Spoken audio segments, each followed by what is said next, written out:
Hello students, today we are going to start exercise 5.2 of arithmetic progression। तो जो हमारी समानता श्रेणी हमने स्टार्ट की थी, आज उसकी हम एक्सरसाइज 5.2 करेंगे।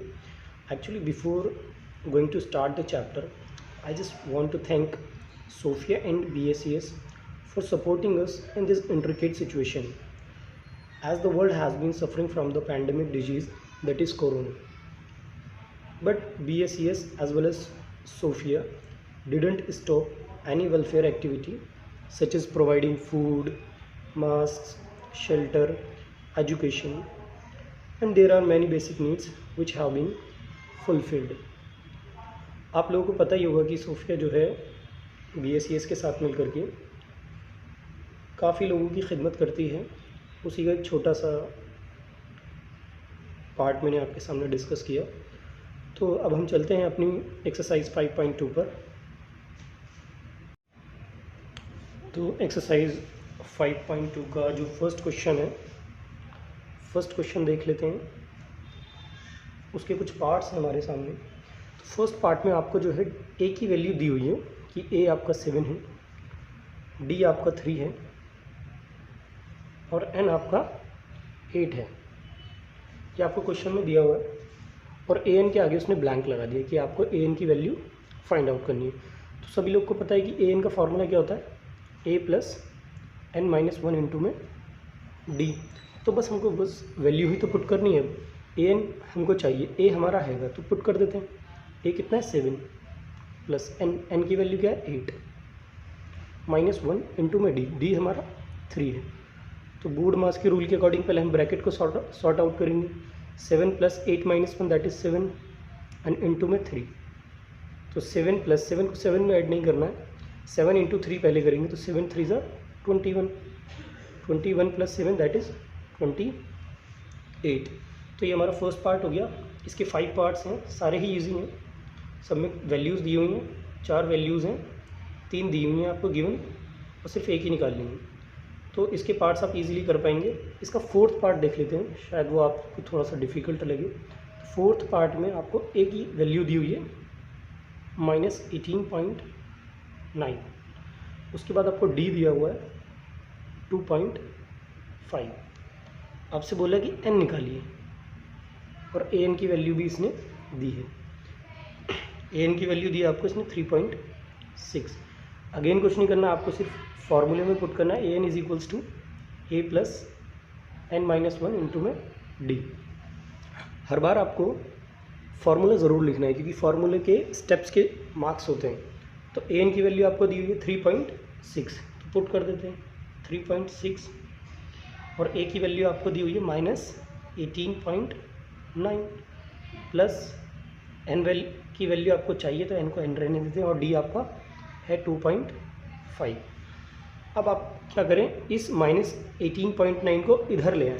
तो 3.6 ये माइनस वाला इधर आगे क्या हो जाएगा प्लस 18.9 इज इक्वल्स टू, अब इसको इसके साथ मल्टीप्लाई भी कर सकते हैं और चाहें इसको एज इट इज़ भी छोड़ सकते हैं।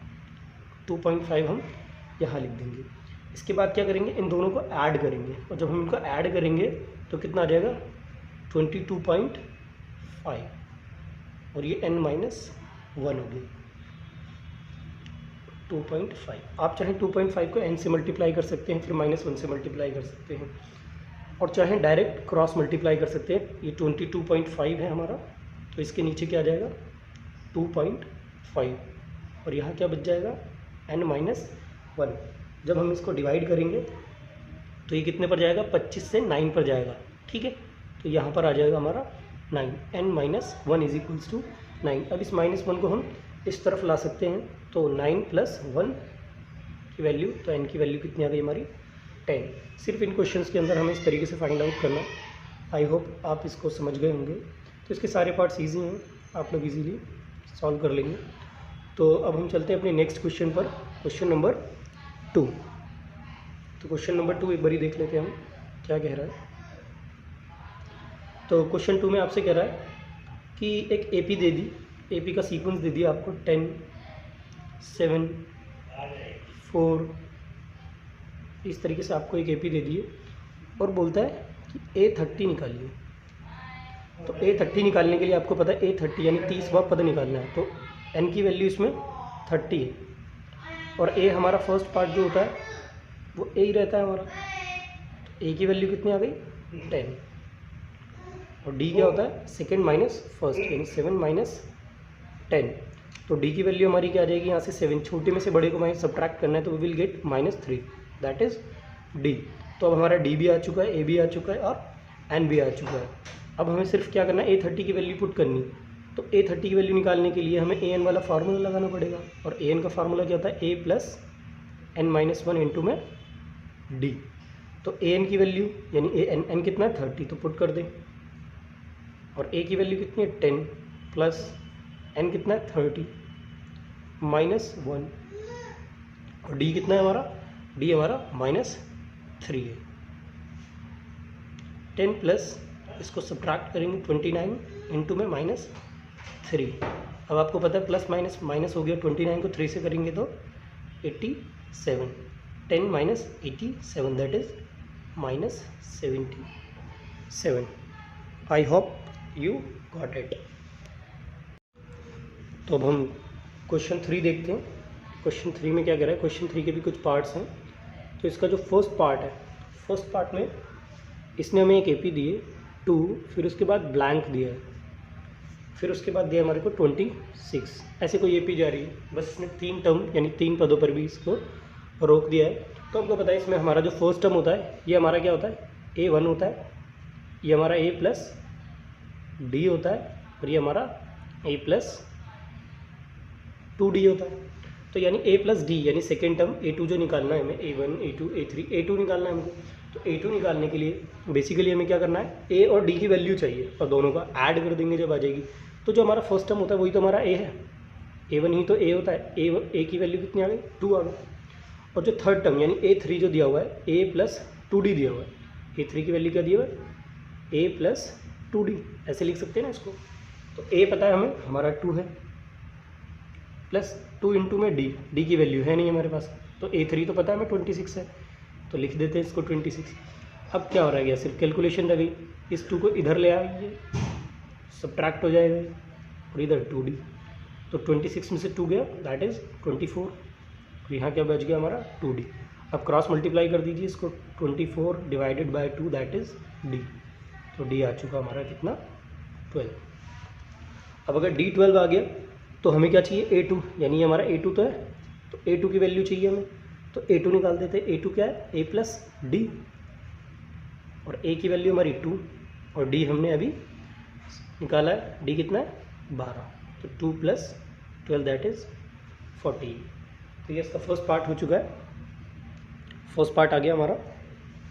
उसके बाद second part, third part, fourth part, fifth, सारे पार्ट्स इसके इजी हैं, लेकिन फिर भी हम एक बार ही इसका फोर्थ पार्ट देख लेते हैं कि फोर्थ पार्ट में क्या कह रहा है।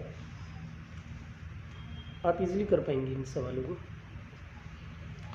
फोर्थ पार्ट में आपको फर्स्ट टर्म दिया है -4, second blank, third blank, fourth blank और उसके बाद आपको दे दिया इसमें फिफ्थ भी blank and that is sixth.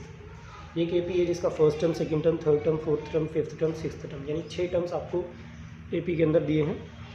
तो हमें पता है जो हमारा फर्स्ट टर्म होता है वो A1, ये A2, ये A3, तो इनको लिख लेते हैं। ये A2 है, ये A3 है, ये A4 है और ये A5 है। और हम जानते हैं A2 को हम A प्लस D लिख सकते हैं, A3 को A प्लस 2D लिख सकते हैं एंड सो ऑन।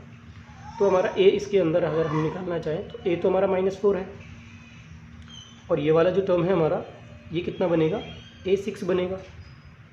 A6 की वैल्यू क्या होगी A प्लस 5D और A6 की वैल्यू इन्होंने गिवन दी है आपको कि 6 है और A हमारा -4 दैट इज़ 5 इंटू में D। इस -4 को हम इधर ला करके प्लस कर सकते हैं दैट इज़ 5D। 6 + 4 10 हो गया, 10 इज इक्वल्स टू 5D। अब क्रॉस मल्टीप्लाई बचा 10/5 इज इक्वल्स टू D। तो D की वैल्यू हमारी कितनी आ गई 2 आ गई। अब हमें क्या करना है, सिर्फ इनकी वैल्यूज़ को पुट करना है। A2 कितना होगा हमारा A प्लस D, तो A कितना है हमारा -4 और डी कितना है हमारा 2। तो माइनस प्लस, हमेशा माइनस प्लस क्या होता है, माइनस होता है। तो -4 + 2 कितना हो गया, -2। तो हम A2 निकाल चुके हैं, हमारा A2 कितना आ गया, -2। ऐसे A3 निकाल दीजिए, A + 2D। A कितना है हमारा -4, 2 × में D कितना है हमारा 2, -4 + 4, माइनस प्लस माइनस होता है, -4 + 4 आपस में कैंसिल हो गया तो 0 बचा। ऐसे A3 आ गया। अब A4 निकाल दीजिए। A4 में क्या करना है आप, A4 को क्या लिख सकते हैं हम, A + 3D। ये सब हमने इंट्रोडक्शन वीडियो में देखा है कि A4 को A5 को कैसे लिख सकते हैं। तो A4 को A + 3D लिख सकते हैं हम। तो A की वैल्यू कितनी है हमारी, -4 + 3 × में D, और D की वैल्यू कितनी है 2। तो -4, 3 × 2 = 6। तो माइनस प्लस अगेन माइनस, तो 6 में से 4 गया, दैट इज़ 2। और ये प्लस का 2 आएगा क्योंकि बड़े के साथ निशान कौन सा है, प्लस का। Is it clear. उसके बाद A5 निकालना है हमको। A5 की वैल्यू क्या आएगी, A + 4D। तो A + 4D, A कितना है हमारा -4 + 4 × में D कितना है 2। तो -4, 4 × 2 = 8, -4 माइनस प्लस अगेन माइनस, तो 8 में से 4 गया, दैट इज़ 4। तो हमारी A2, A3, A4, A5 की वैल्यू आ चुकी है -2, 0, 2 एंड 4। तो अब हम अपना क्वेश्चन 4 देख लेते हैं। क्वेश्चन 4 के अंदर आपको एक AP दी हुई है। तो जो AP है वो 3, 8, 13, 18 इस तरीके से कोई AP है। और जाते जाते इस AP में कोई एक टर्म आ जाता है 78।